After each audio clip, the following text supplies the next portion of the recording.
And welcome to The Problem with your host, Dan. With me is John. Yeah.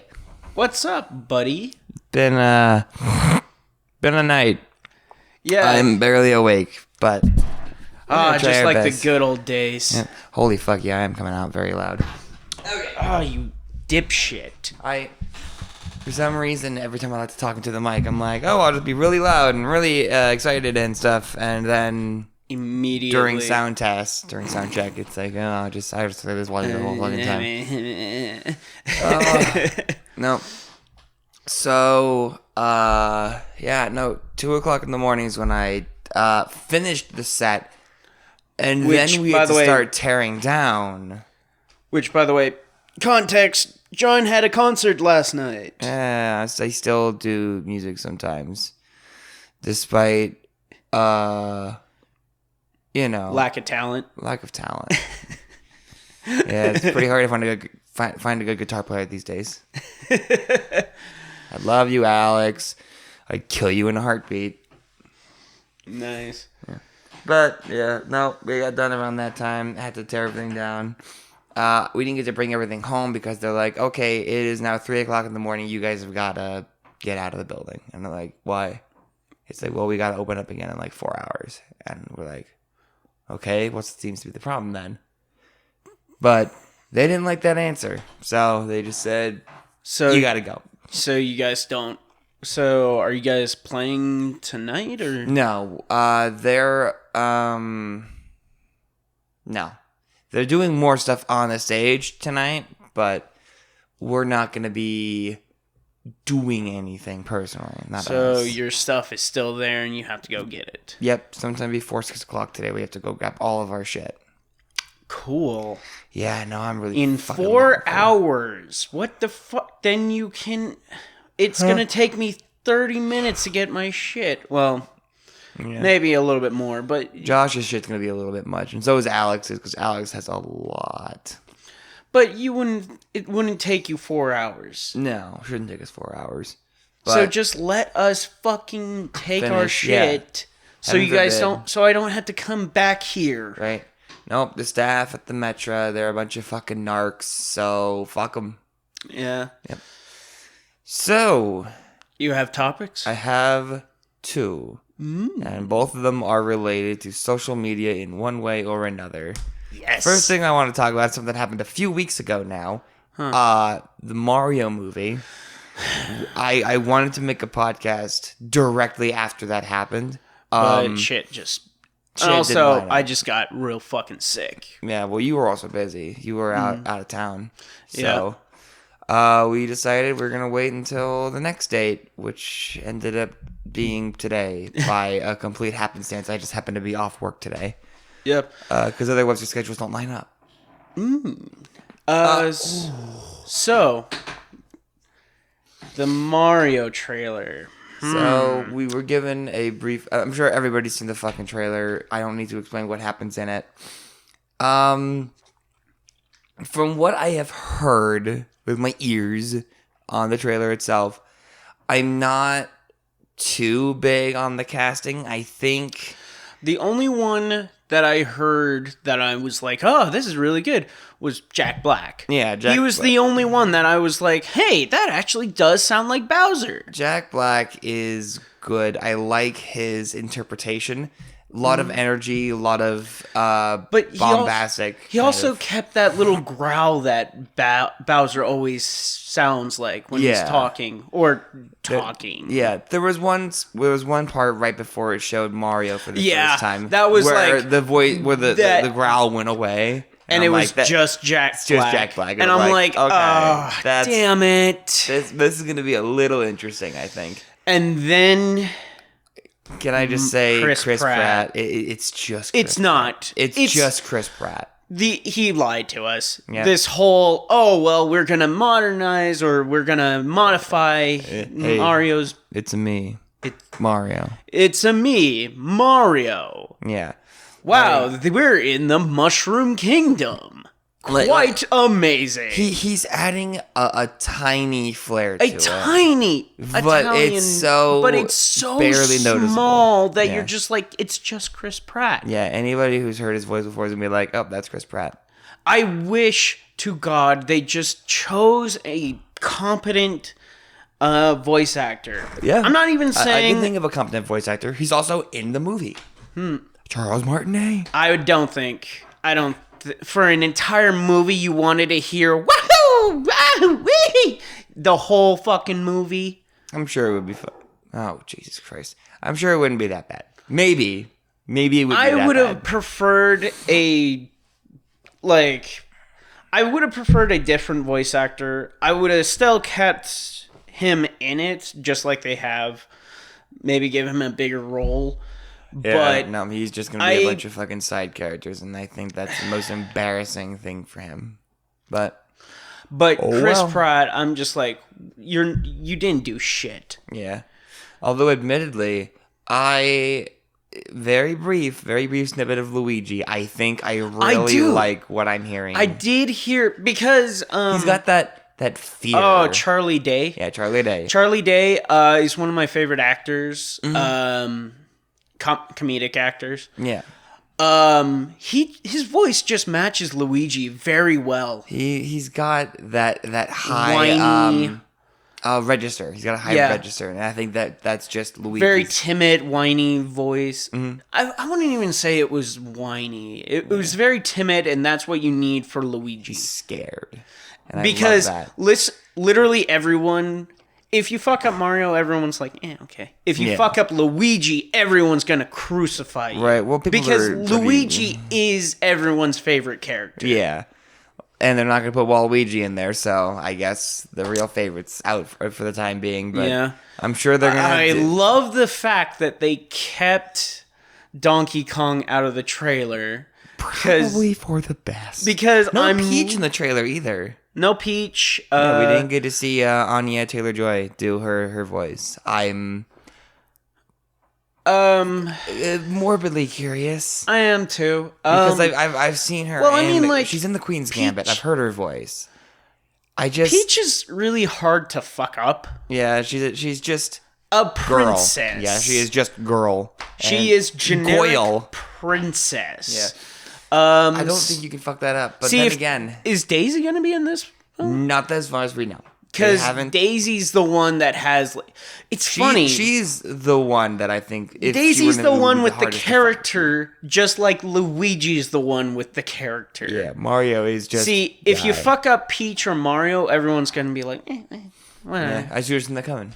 Should have saw that coming. But if you fuck up Daisy and Luigi, crucifixions will start happening. As they should. Yeah. Best boy and best girl. Like, that's just facts. Facts. It's just straight up facts. Yeah, dude. But other things. So yeah, they didn't show Seth Rogen, and I think that was for the best. Yep. They didn't show off Foreman Spike being played by Sebastian Maniscalco, who's a comedian, actually like Italian comedian. They don't know why he wasn't Mario. Don't know why they couldn't get him as Mario. Don't know why he couldn't have been Mario. Yep, but instead he's. But apparently we just needed another Chris Pratt acting gig. Yeah, fucking Mario, Garfield, other things he is in sometimes that I don't really give a shit about. See, and this is the problem. I actually do like Chris Pratt. I genuinely do. I love him in the Guardians of the Galaxy. Surprisingly enough, he did a phenomenal job in the Lego movie. Yeah. No, people seem to really like the Lego movie. But that's the thing. The character of Emmett was designed around Chris Pratt. Yeah. So it's not as jarring when you hear Chris Pratt's voice because that's just Emmett. That's Emmett's voice. Yeah, he just sounds like that. But Mario has a very distinct, very not Chris Pratt Mario voice. has been this voice since like the 90s, ever since Charles Martinet did it in 64, and then even shortly before then, during the... I think it was Mario Teaches Typing or Fundamentals, one of those two little PC I would have games. also been okay if he didn't do like the high-pitched Yahoo!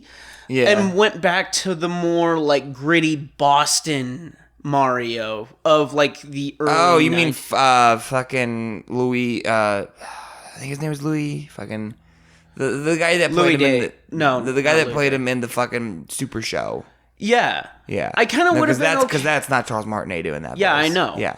I kind of would have. I wouldn't have mind if they went back to that because technically Mario is an Italian American plumber. I know that's a little bit up in the air. Yeah. Whether he's an Italian or an Italian American. Right. Well, I mean, Italy and America, I don't think are actual things in Mario's universe, but it's the closest connection you can make to our real world. Yeah. So back in the early days, in the early 90s, when he was doing the teachers typing, the fundamentals, 64, all that shit, or not even 64 necessarily, he actually like talked. He would say full sentences and have full-on conversations with you as the player, and it wasn't that bad. And it's the same voice he's doing now, just not nearly as excited, not nearly as high-strung and energetic. And it kind of works to Charles Martinet's credit, he makes it bearable. Nowadays, it's a different story because now they're trying to sell this to kids, and kids are fucking little retards. They're little retards. They fucking love that shit. They're like, oh my god, he goes bing, bing, wow. Fucking, I get it, but like it was different back in the day. And I think back then it would have made a serviceable movie, and even now, if Charles Martinet just kind of toned it down a little bit, I think that could be a 2-hour film. Yeah, and easily. I'm just like, now getting off of the voice acting, I actually didn't. I thought the animation looked freaking pretty good. I am genuinely like Illumination is not known for their animation. They are cheap as fucking sin. Okay. I hear this argument a lot about Illumination, that their animation looks cheap, and I can't really agree.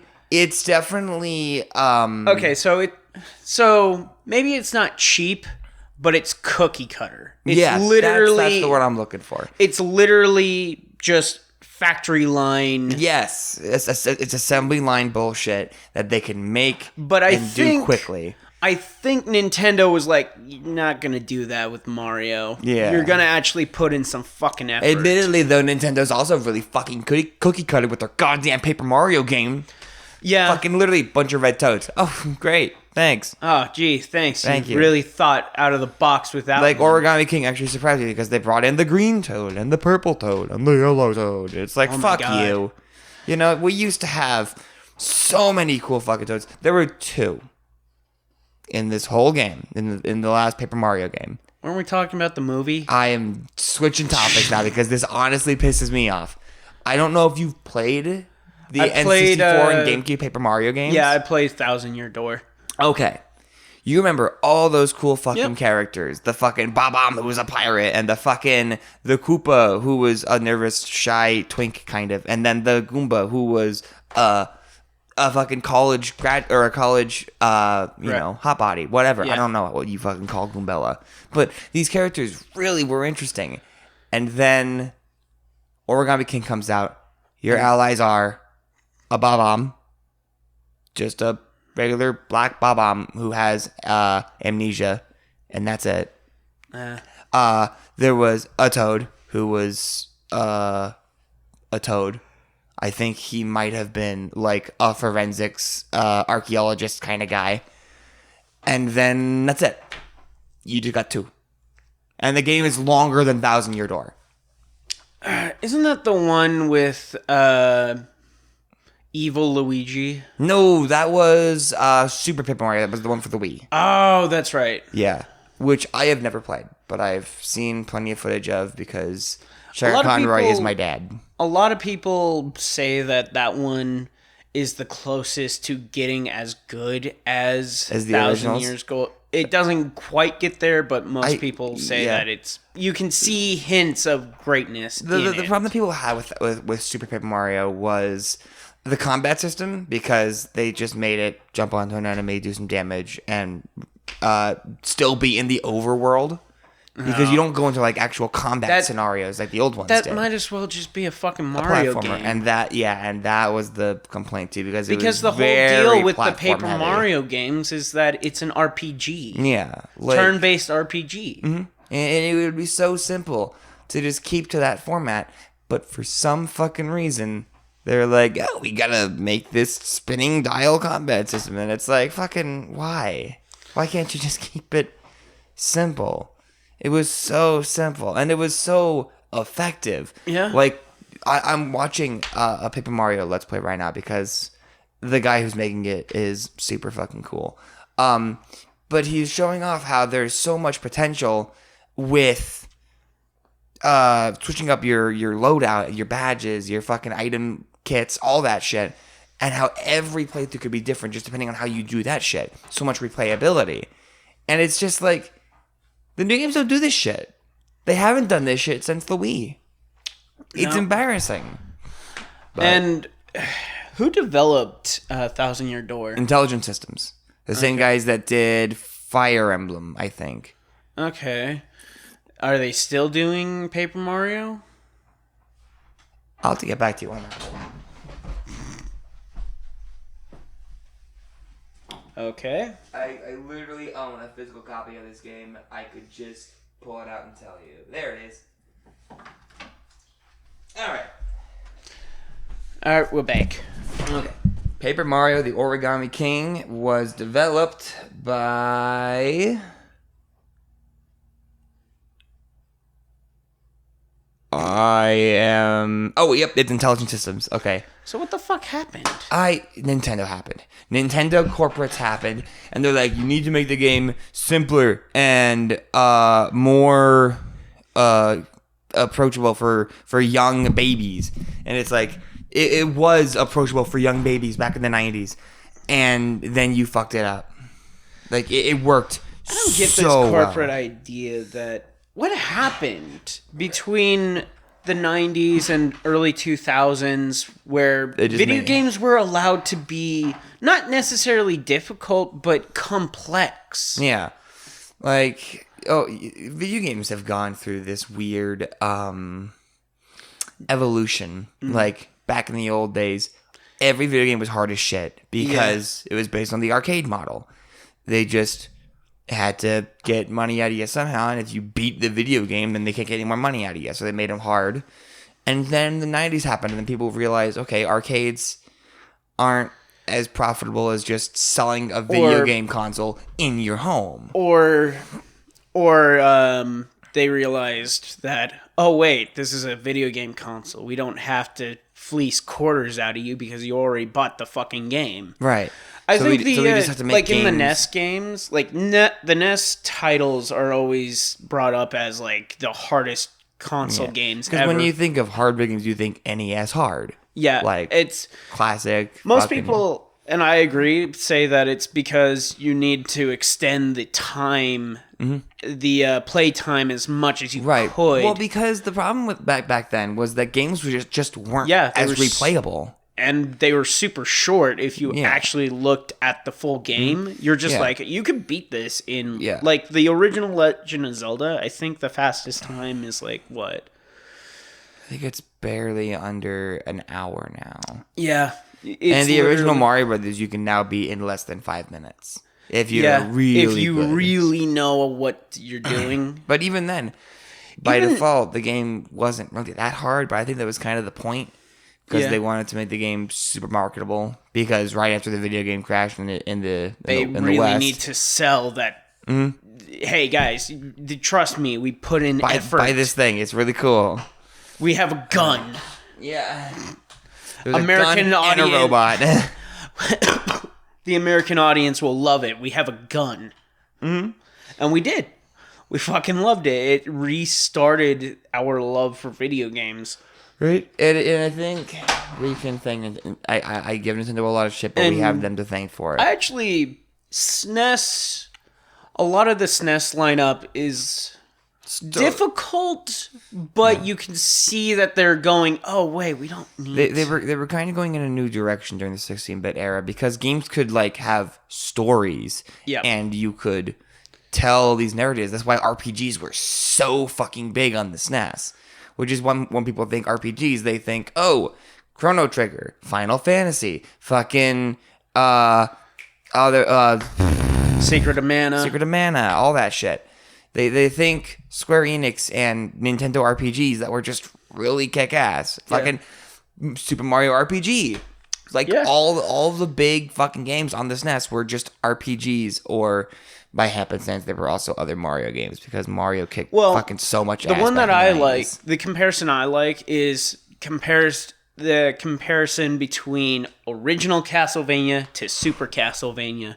Because original Castlevania, I'll just say it, I don't really like it. I don't think anyone does.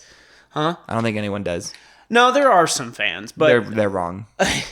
I think the placement of the enemies is really fucking cheap. The whole you have to find wall chicken, even though it's a great meme, it's really fucking annoying. I thought that was Castlevania 2. Is it also in Castlevania 1? I'm pretty sure it's also in Castlevania. Yeah, I've never...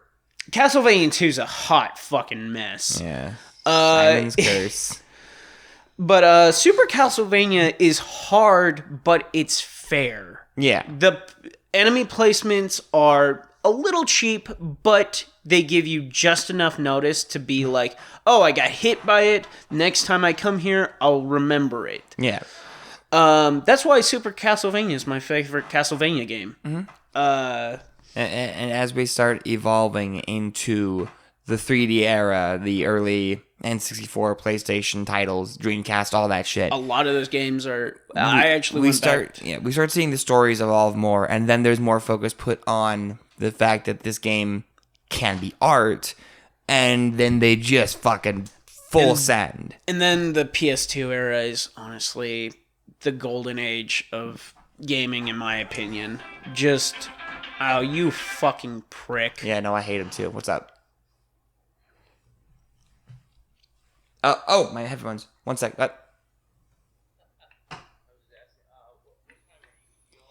Three. Yep. Okay. Okay.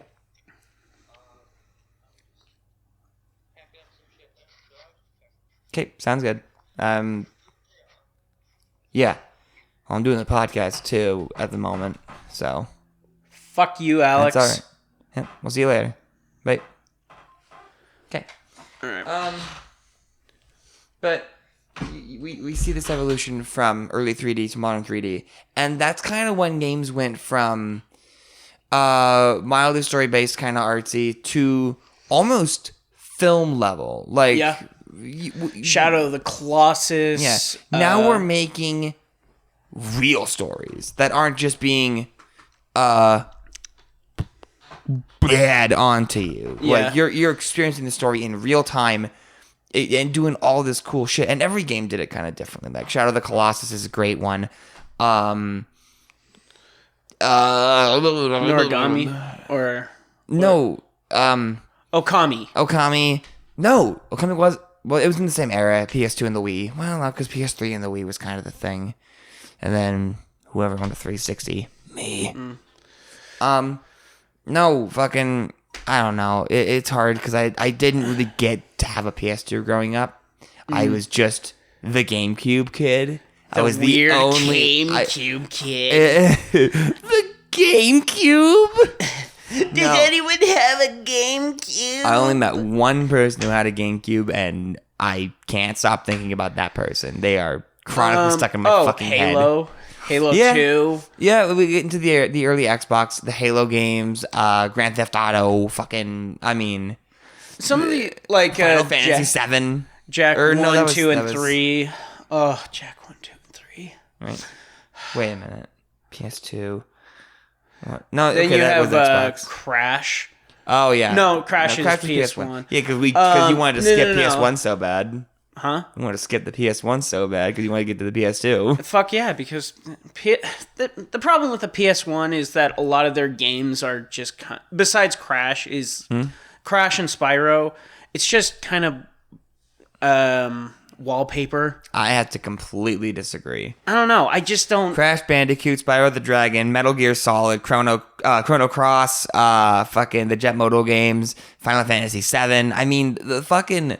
The PS1 was a titan. That's fair. Like it was doing better by this. Okay, I'm comparing PS1 and 64. PS1's got all these fucking colossal games, and 64 had Mario 64, Ocarina of Time, Banjo-Kazooie. Yeah. That's it. But that made the N64 way more memorable. I guess, but whenever I think of games from the fourth generation of consoles, I'm generally not thinking about, 3D platformers that we were already getting. Like they're all just kind of the same. Like, don't get me wrong, I fucking love Banjo-Kazooie. When I look at the PS1 lineup, I'm just like, okay. Well, you never owned a PS1. I owned a PS1. How long? Well, my dad owned the PS1, and I basically had the PS1 ever since I was born. Mm-hmm.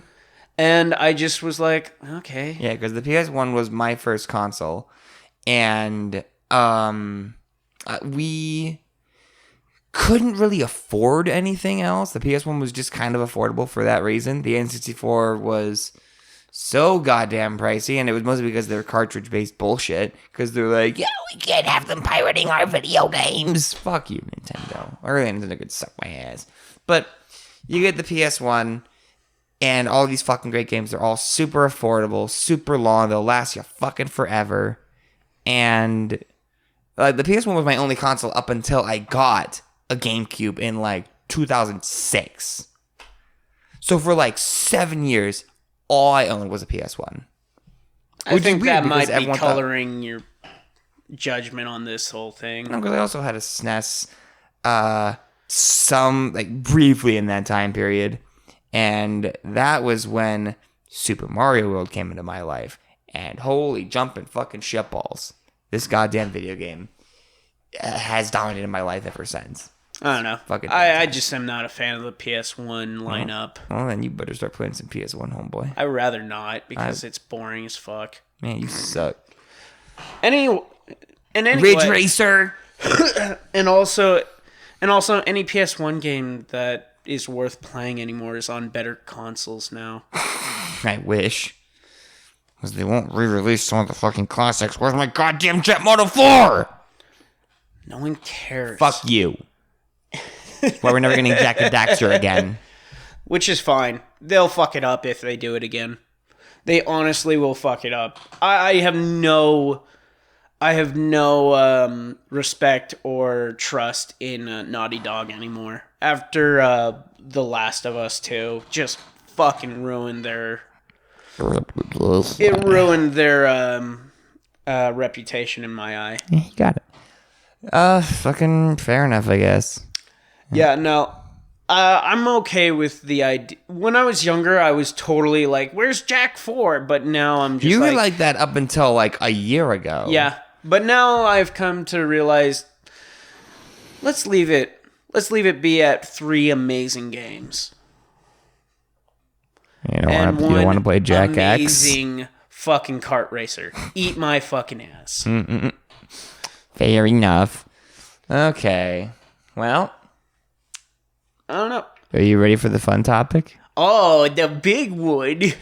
So, about 25 hours ago, as of recording, a very special acquisition took place. I am very excited for.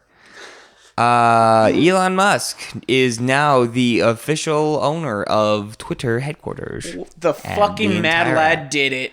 He just yunk. So let's start from the beginning here.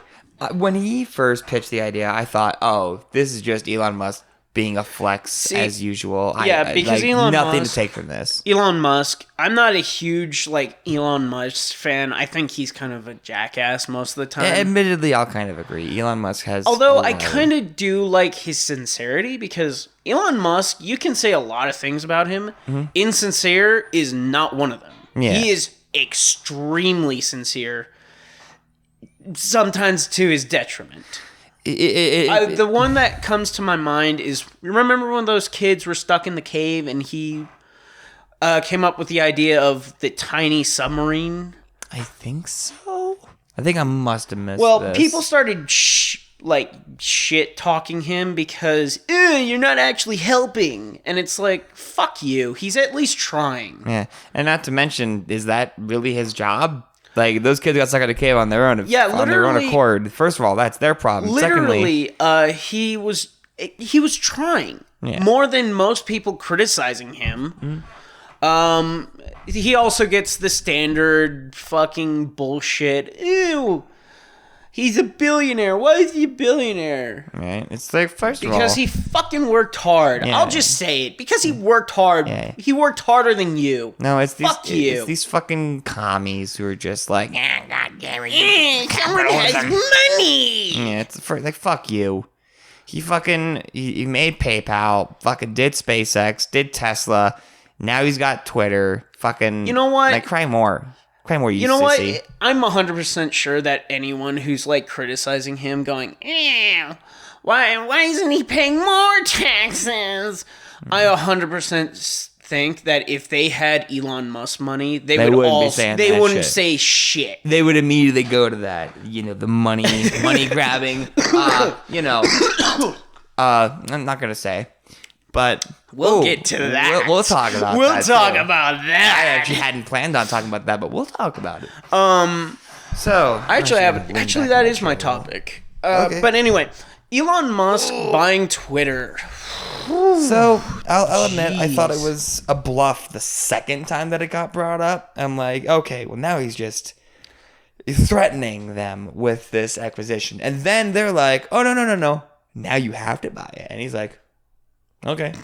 And he was like, he tried to walk away, and he was like, actually, you guys aren't that profitable. In fact, I would probably take a loss on this. Yeah. I'm just not going to buy it. And they were, for whatever stupid fucking reason, they were like, what? Even though half of the company didn't want him to buy it anyway. Yeah. And now, they were just like, no, you have to buy us. Mm-hmm. I think they were bluffing. They thought that they could actually squeeze some money out of a lawsuit, but he just turned around and said, fine, I'll buy you, you retards. Right. No, and now half the company who didn't want him to buy it don't have to worry about it because they don't work there anymore. My favorite line, I don't know who tweeted this. It was some leftist crybaby bitch who's just like, I'm leaving Twitter. Mm-hmm. And someone retweeted them and said, how about you start your own platform now? Mm-hmm. Yeah. Because literally everybody, I'm sure they'd love to have you. Anybody who got kicked off of Twitter just started making their own platforms, and now they're doing fine. Fucking Parler, Truth Social, which are both fucking shitty Twitter knockoffs. But yeah, and now I'm just like, okay. And now that Elon owns Twitter, I guarantee you those two are going to completely collapse. Over under, is he going to bring back Donald Trump? You will, I think. I'm pretty sure he'll be back within the next week. Do you think he'll bring back Kanye? Good transition. Does he bring back Kanye after saying all that crazy shit? Let me just say this right now. I haven't done enough research. I don't know what he has said. From what I have gathered, it is quite spicy. Mm-hmm. So, I watched I think it was an interview. I watched a brief snippet. Oh, those are also always amazing with Kanye. Oh yeah, no, that boy talks a lot, which is ironic coming from two guys who run a podcast. Oh my God. Kanye said some of the most, I can't even call it horrific because, well, okay. Let's get spicy for a second. All right. So, people are furious about the Kanye situation, but they don't seem so worried about the Epstein thing now. Yeah. Do you think Kanye maybe had a point? Yeah. See, Because you can't go around talking about Epstein no more. It's not a thing people do. No one cares. Yeah. Literally, no one cares that allegedly our government just literally executed a guy in prison because he had information that would make him look bad. Mm-hmm. That is some or next that would level lead to the arrest of a very, very dear friend of our overlords. Yeah. See, with the Kanye Put your thing, tinfoil hats on, kids. let's talk about the OJs, the juices. Ooh. I'm not anti-Semitic at all. I am. As a joke, I'm joking. I'm gonna need you to say psych on that one, bud. Like I said, I'm joking. My biggest... And what happened to them is horrific and Absolutely. awful. Absolutely. There's no but at the end of that. It's just horrific and terrible. But... no, I do hate that a lot of... I'm not saying all of them. A lot of them actually hate this as well. Is that... especially Israel and higher level Jewish people bring up the Holocaust to sidestep criticism. Yeah. And that's the part that I'm like, you can't do that. Yeah, not every single fucking You time. can't, not everything that people have criticisms towards you is anti-Semitic. You can't do that. Like- you have to, Like, criticism has to be levied towards everyone. Pre-Holocaust. Do you think that Jews did the exact same thing, but instead of saying things like, oh, the Holocaust, they just said Egypt, the pharaohs, let my people go kind of shit? It's like, well, they instead this in Egypt. And it's like, okay. And listen, yeah, like now there are some genuinely like anti-Semitic scumbags out there. No, absolutely, because they're just criticizing individual people I will who say, don't deserve that shit. I will say, it's kind of hilarious. The first people to cancel, or not cancel, but break ties with Kanye was a bank. Yep. That's kind of a bad look. Oh yeah. If you want to say, hey, we don't run the financial world, and as soon as someone talks shit about Jewish people, the first people who walk away from him is a bank. Yep. Kind of a bad look. You know, I had a really good joke I was going to use here, and I can't remember it now. I'm sure it'll come back up. But like I said, I have no idea what he said. I'm assuming it's pretty fucking hot. He was basically just saying that the Jews are running the world, and you can't criticize them because then you just end up being canceled and all kinds of shit like that. The usual talking points. I will say I agree with him. I agree 25% of what he says. In the sense that I think a lot of Jewish people don't like being criticized, and they use the Holocaust as like a way to sidestep criticism. Yeah. And just any hint of criticism towards them is met with you're just anti-Semitic. Yep. And it's ironic. Okay, real quick. So I do not believe that they run the world. Two, I don't believe I don't know. I just don't think that's the case. If you think that, you're genuinely fucking retarded. Yeah. I just realized something on my desktop. But we'll get to that in a second. So I think it's crazy to me. So you criticize, or you as a group, for example, Republicans criticize the Israeli criticize Israel as a country and as a government and as a thing, but then you want them to be around because they're our greatest allies, and then the Democrats get super fucking bent out of shape when you say anti-Semitic shit, but then they're also mad at the Israel. Super anti-Israel. It's super anti-Israel because of Palestine. And then see, this is why. And then Israel thinks that it's totally cool to attack Palestine because the Holocaust. And it's like, fucking, first of all, what does Palestine have to do with that? Like, actually go fuck Israel yourself. is a fucking clusterfuck. And Nightmare state. I do not. I need to research Israel a lot more, but what little I have seen, it's a fucking clusterfuck. There's so many people with super different ideologies and different thoughts crammed around this tiny little patch of desert sand that I'm like, I don't get it. Right. I don't get what the fuck. 2 words. Gaza Strip. Yeah.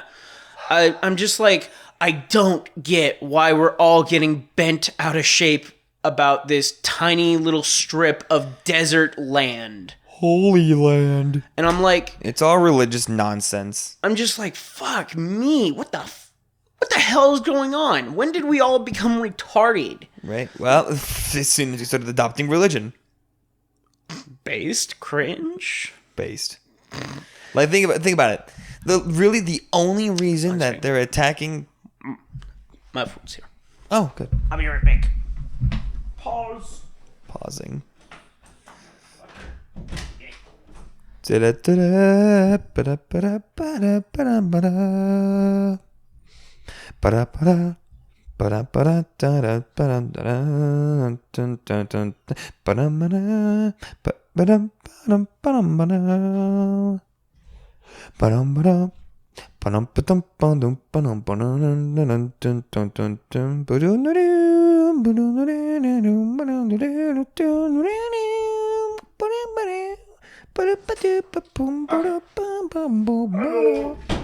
Alright, I'm back. Did you not bring it with you? I have to eat it with a fucking fork. I'm not an animal. Fair enough. Oh my god, I had something I was gonna say. I don't remember what it was now because I. Well, fuck you. I'm bringing it back to Kanye. Real quick. Yeah. So he says a bunch of crazy shit, gets canceled by everybody because I guess you're not allowed to criticize Jews. You can't say that shit. Yeah, you're not allowed. And because they get mad and then they remove you. Yeah. It's almost like you're reinforcing his views. Yep. Literally, okay. And that's another whole thing about cancel culture. And as time progresses, I'm starting to become more against it. I see it. I see its benefits. I see its purpose. Really? You fucking smart ass. I've always hated cancel culture. Because you're a faggot. No, it's because I actually see what is actually there. What the woke mob is doing. So you get so bent out of shape about this guy saying this shit. It doesn't even matter what the person is. Like anybody that people cancel. You get so bent out of shape of them saying this, and then you literally only stigmatize them more and make them more radical.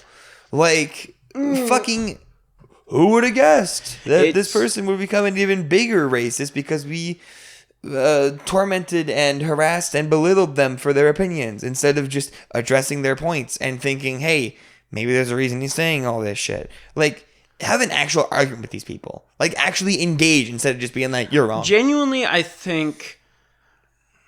I don't know why Kanye started... Because this just happened out of the fucking blue. Yeah. Like, there was no... Well, Kanye's always been a little eccentric. You could say that, or you could say butt fuck crazy. Yeah. Like, here's the actual topic I want to talk about. Oh, you know what it actually started with? That White Lives Matter shirt. Oh, yeah, and he was actually a giant fan of Trump. Yep. Which a lot of people fucking hated him for that. Mm-hmm. See, and this is why I hate leftists in general, but for this exact reason, I genuinely think they are bigoted racists. Oh, everyone. Because black people aren't allowed to have opinions. Yeah. They're allowed to have my opinion. Right. Because I'm fighting for them, so they have to agree with me. There's a word for it too. It's Oh, fuck. There's a word for you need to have my opinion. I'm fighting for you. It's...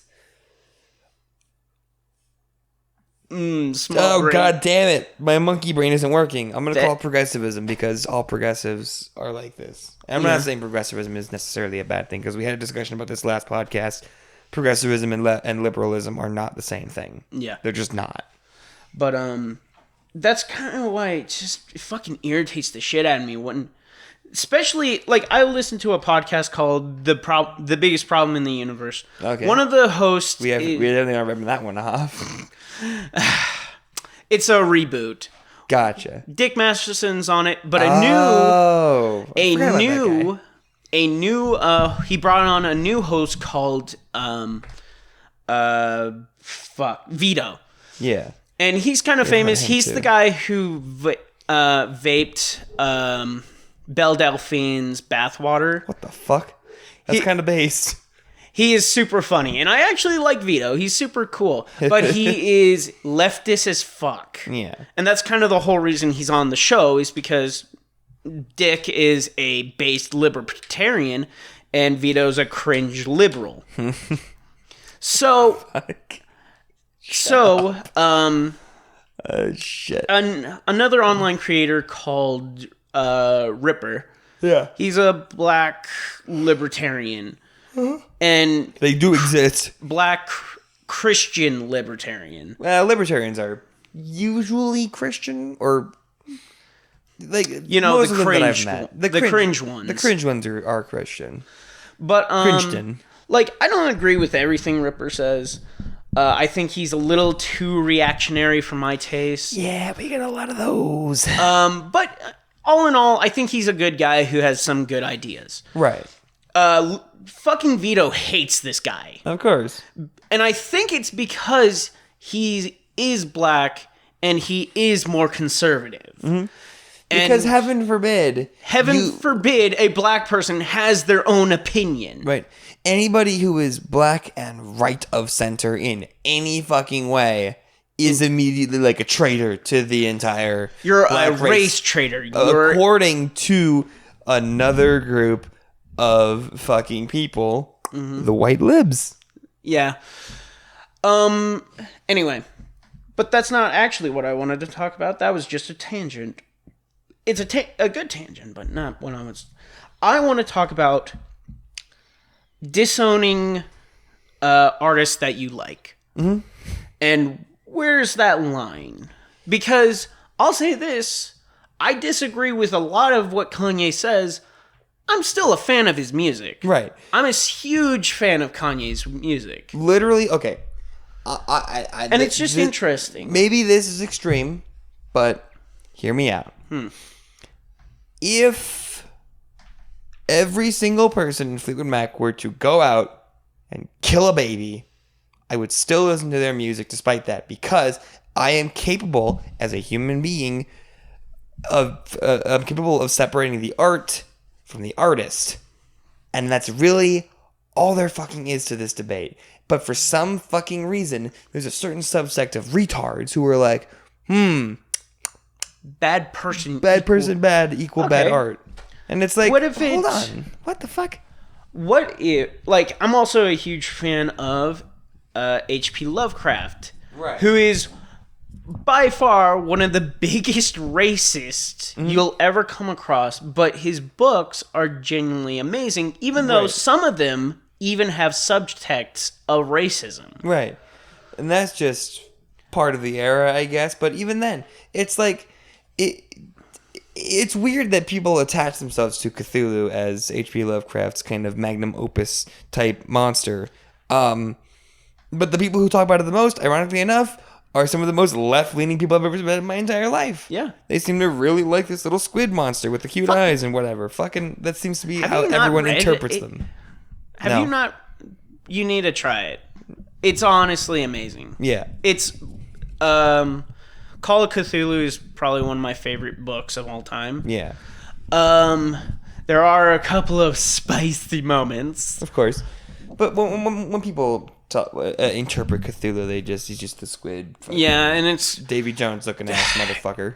I really hate that shit as well. Right. Because Cthulhu is supposed to be this all-knowing, all-changing god who you can't even comprehend what he looks like. Right. And people just go straight to the squid face with the bat wings. Yeah. And I'm just like, I think... it is a good design, but at the same time, it's like, it's not technically what he would look like because you can't comprehend what he would look like. Motherfucking Vilgax, bro. Fucking Vilgax looking motherfucker. But like, it doesn't matter what an artist does. It will never separate, or it will never make me detract from the art if I like it. Like Charles Manson. I'm sure we know where this conversation is going if you know who fucking Charles Manson is. The guy genuinely makes pretty okay music. I'm not a huge fan myself because the kind of classic folksy music has always just kind of been boring as shit. Wasn't he also friends with some of the Beatles? That I'm not too sure about. I think maybe he was. I think he was friends with Paul McCartney. Yeah, I could see it. I mean, around that era, everybody was fucking peace and love and free sex and whatever. Yeah, Charles Manson ruined everything. Yeah, stop fucking all these kids or eating them or killing them or... Charles Manson had his own little cult. His cult, yeah. And then ordered his cult members to kill a famous actress and her unborn child. Yep, I remember that. I was there for it. You were not there for that. I was there, man. We were there, man. The fucking song. Fucking put the hippies. knife in that. Okay. Okay, we're gonna walk away from that. Alright, we're gonna try to. But yeah, no, I genuinely think that if an artist is a horrible thing, but they make great fucking art, music, fucking video games, actual art, like. Let's talk about the H word. I think his art's great. I think he does really good fucking just everything in general. He was a fucking artist. H. Oh, Hitler. Why are you stepping around that shit? This is the H word. We literally talked about... It's the reason I don't say Nazi. Because I get to call it the N word. That's pretty good. It's actually real. I use it in my script for my Smash Brothers thing I was working on. I haven't seen any of Hitler's stuff. I'm assuming it's fine for the time. No, it's pretty modernist, honestly. Okay. And when I say modernist, I'm not talking about like I taped a banana to the wall. Yeah, or I drew a red line across a fucking strip of blue. God.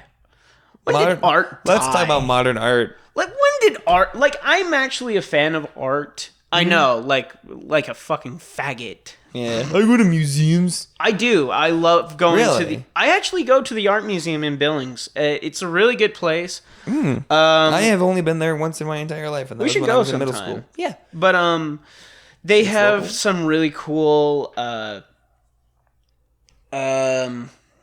Exhibits every once in a while. Their new exhibit is really cool. It's all... I don't know what the actual term is, but it's very visceral. Yeah. The artist depicts a lot of, like, horror and body horror. And that's kind of the shit that I like the most, because I'm a fucked up weirdo.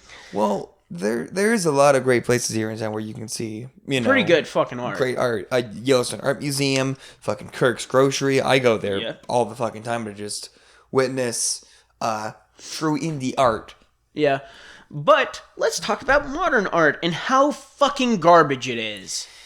Okay, so my whole thing with modern art is that for some people, they're trying to like send a message, but unfortunately...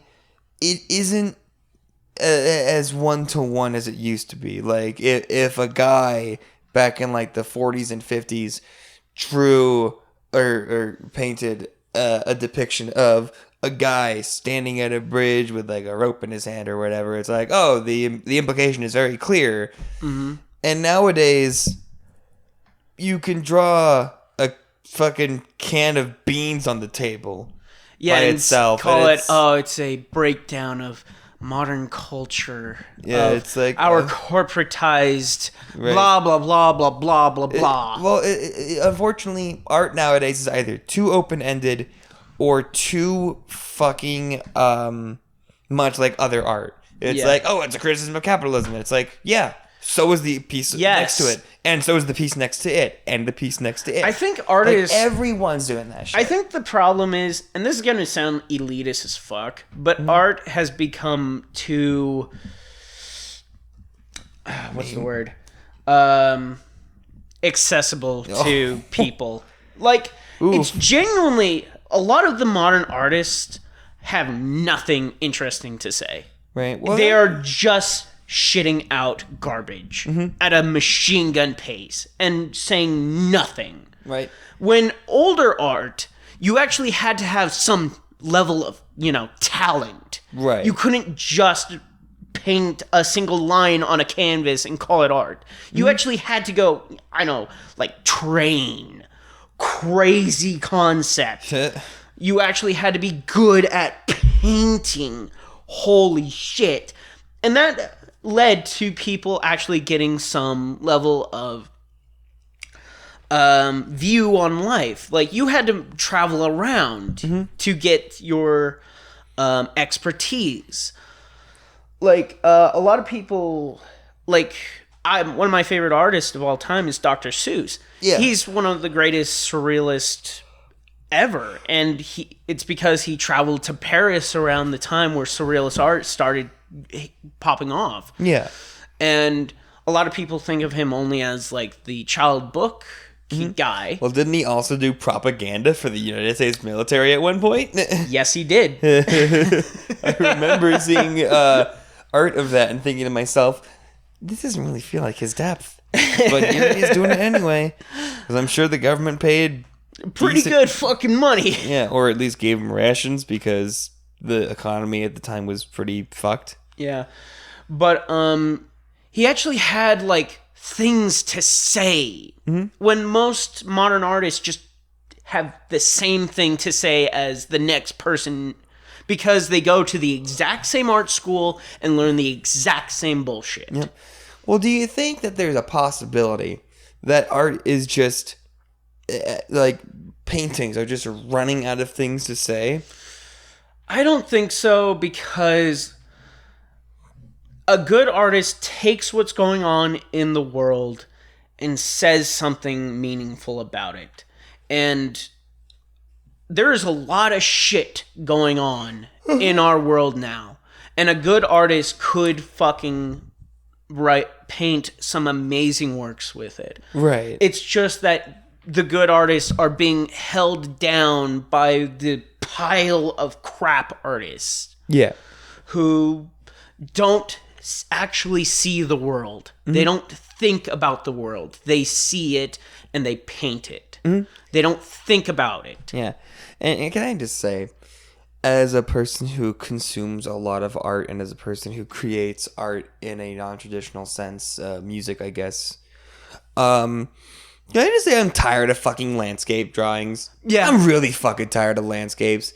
I drew a field. It's yeah, who else can draw a field? My 11-year-old brother. See, it's not special. We also live in Montana, and a lot of landscape artists move to Montana. Yeah. Well, and another thing, too, if I want to see a great landscape, I can literally just go outside.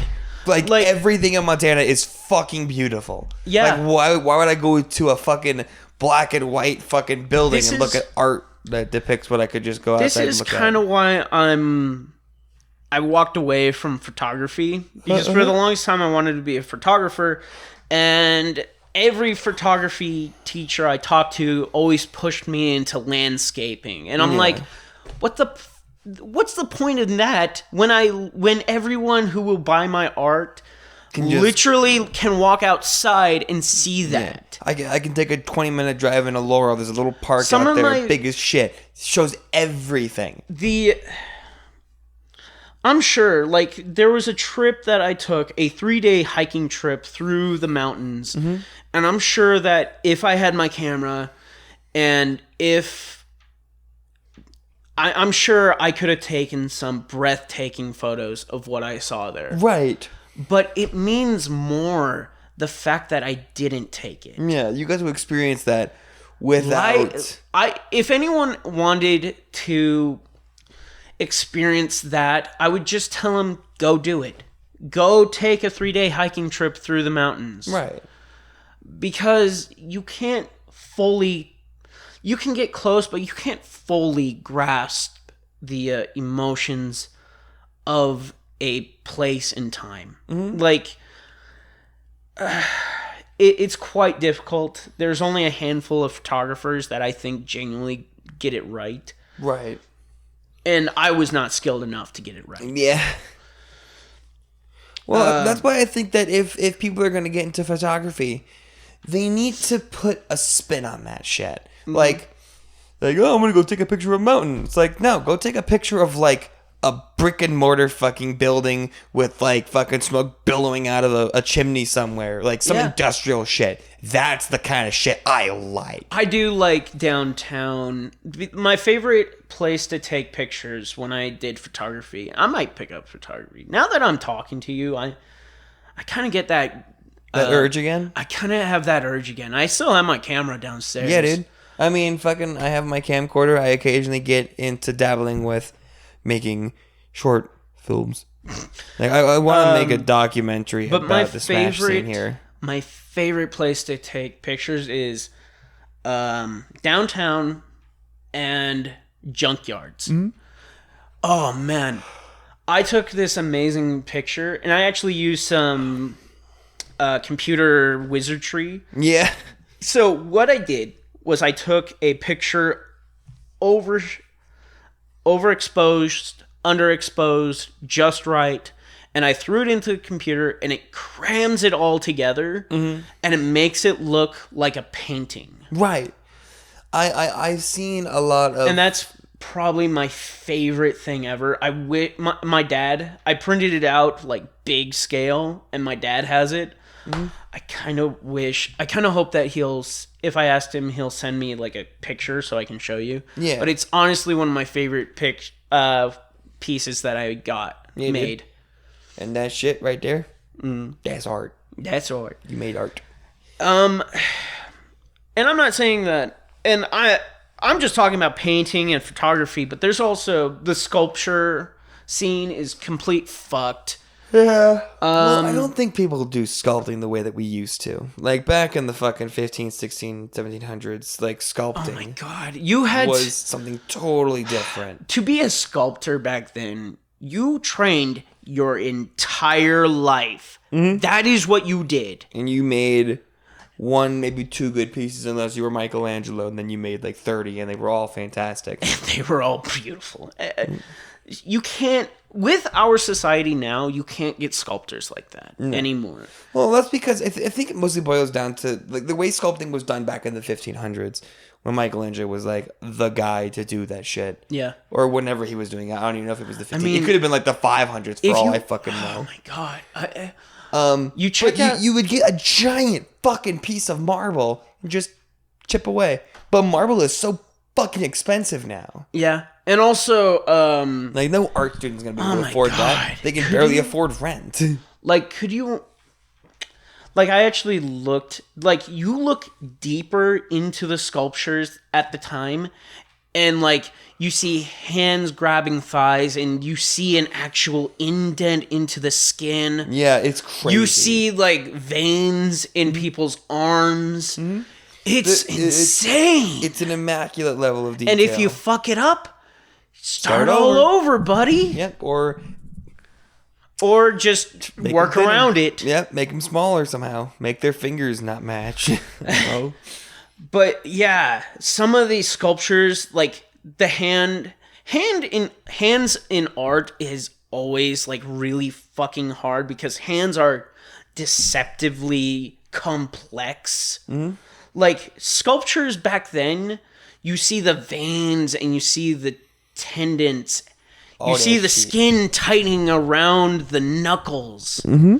My God, they're beautiful. No, it's all very good, and that's like I said, you don't really get that art anymore because it's like it's not valued. Sculpting nowadays really isn't a thing. Like people will make little make pottery out of like clay and shit like that. I'll just say this: anyone who makes like clay pottery by hand, good on you. That's amazing. It's cool for sure. It's cool.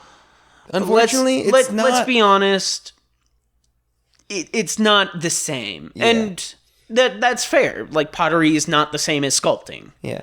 Well, also pottery it's another art form that's just not as respectable now because everyone just owns metal pots, and also like you're just gonna write stuff onto a piece of clay. Like, come on, I could fucking do that. I mean, I kind of would. You know what'd be interesting if someone actually tried to redo, like, not redo, but try to replicate ancient Greece pottery paintings. Yeah, that'd be kind of that'd be pretty interesting. Like, just paint on pottery. I'm sure someone's doing it out there. I'm not gonna say like I came up with that idea. There's probably some weirdo on Twitter who has like 13 followers who does it like all the time and makes no money off of it, and that's a fucking shame. Yeah, but art. This is part of the fun. Art is a very important thing in my life, and I kind of hate how it's treated nowadays. Like, either you're super rich and you use it as a tax write-off, or you're super poor and you do it as a hobby. And you don't make any fucking money off of it. Yeah. Ooh, the struggle. The starving artist. But there's also a ton of pretentious douchebags who do it just to get laid. Right. Or do it because they want something to flex because they're weird. Look at me. I can draw a person. It's like, you know, the one that I think gets modern art the best, the one that I say is an actual like modern artist, Banksy. Like, he's the street artist who back a couple of years ago, it might have been 2 or 3, Banksy did this piece. Is this a guy in Billings? No. Okay. He's like a New York street artist who got super famous because his street art was like super amazing. And street art is one of my favorite forms of art. Yeah.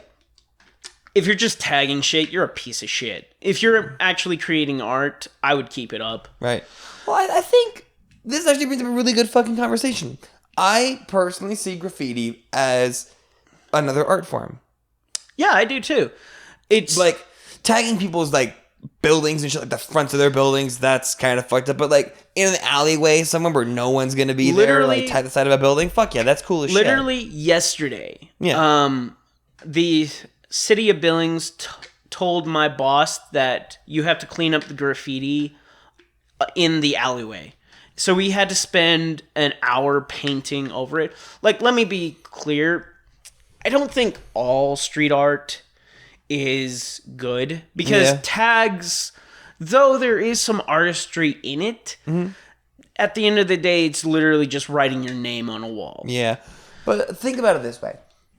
They have such a handle on a fucking spray can. Yep. Like, that is a fucking shotgun. Yeah. And they make it look bubbly and cool or sharp and angled. It's cool. Like, I used to live next to a train yard. Every single day, new trains would come in and out of town. And every single train would have something cool written on it. And that was the coolest fucking shit. Every day seeing stuff like that. Like, it's like a brand new canvas passing me every day. Anyway, Banksy wrote...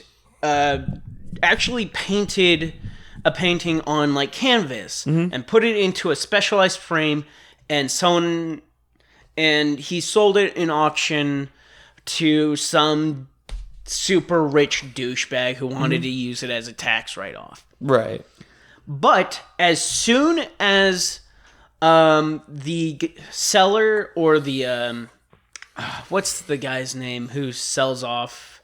Auctioneer. Yeah. As soon as the auctioneer hit the gavel onto the table and said, sold, the specialized frame started to shred the painting.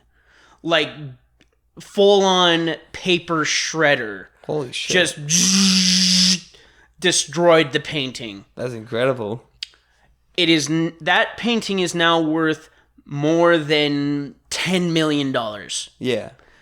Because of the story behind it. That's actually really fascinating. That's kind of why I'm like, that's genuinely beautiful in a way. There is an art to presentation. Yeah. Like the way... one of my biggest complaints about modern art is that it's too much presentation, not enough art. Yeah. But there is an art form in presentation. You can't just be some faceless nobody. You kind of have to be a character. Right. There's a reason why Picasso is remembered, because he was a character. Yeah. Well, that is all...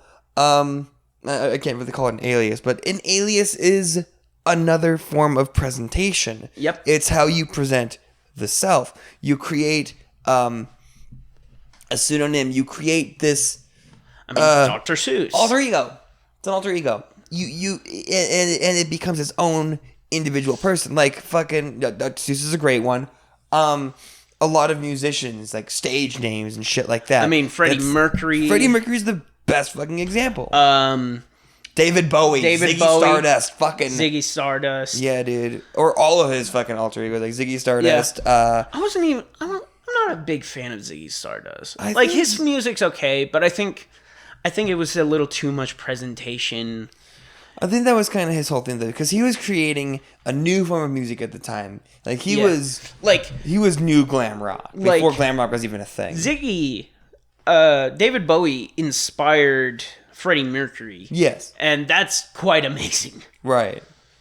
Like, you don't get that very often to inspire, to be a great, what I said and inspire a great. In a past episode, I think one of the best Queen songs is, the one that they did with David Bowie. Yeah, I know what you're talking about. Yeah, I genuinely think that was the peak of both of their careers. That one song is fucking amazing. I have listened to Under Pressure. Under Pressure is so many times. And every single time there's something new to gain from it, I think. It's one of those songs where you're like, oh, it's overplayed. They play it all the time on the radio. But when you listen to it again, every time when you go, oh, it's Under Pressure again, and then you just let it play because it's that amazing. That last climb, that last fucking... that last little verse is one of the most incredible fucking things ever put to a record. Mm-hmm. And the fact that it exists in our lifetime is a goddamn miracle. Like, yeah, that little bass lick. I like that little bass lick. It's fun. It's fun and it's memorable. Mm-hmm. That's the best part about it. Is that you walk up to anyone in the Western Hemisphere, even sometimes even the Eastern Hemisphere, and just go dun dun dun dun dun dun.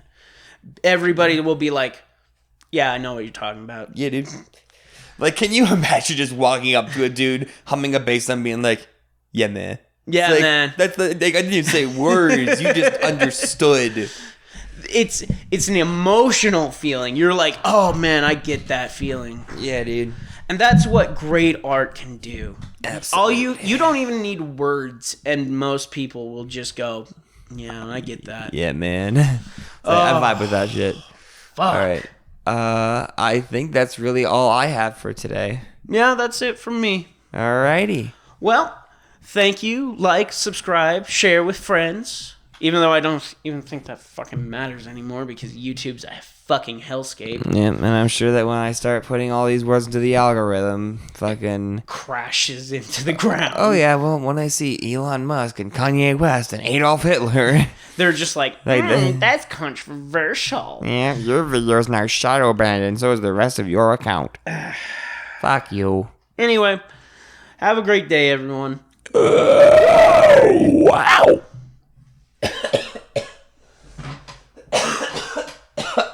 way too sharp on that inhale.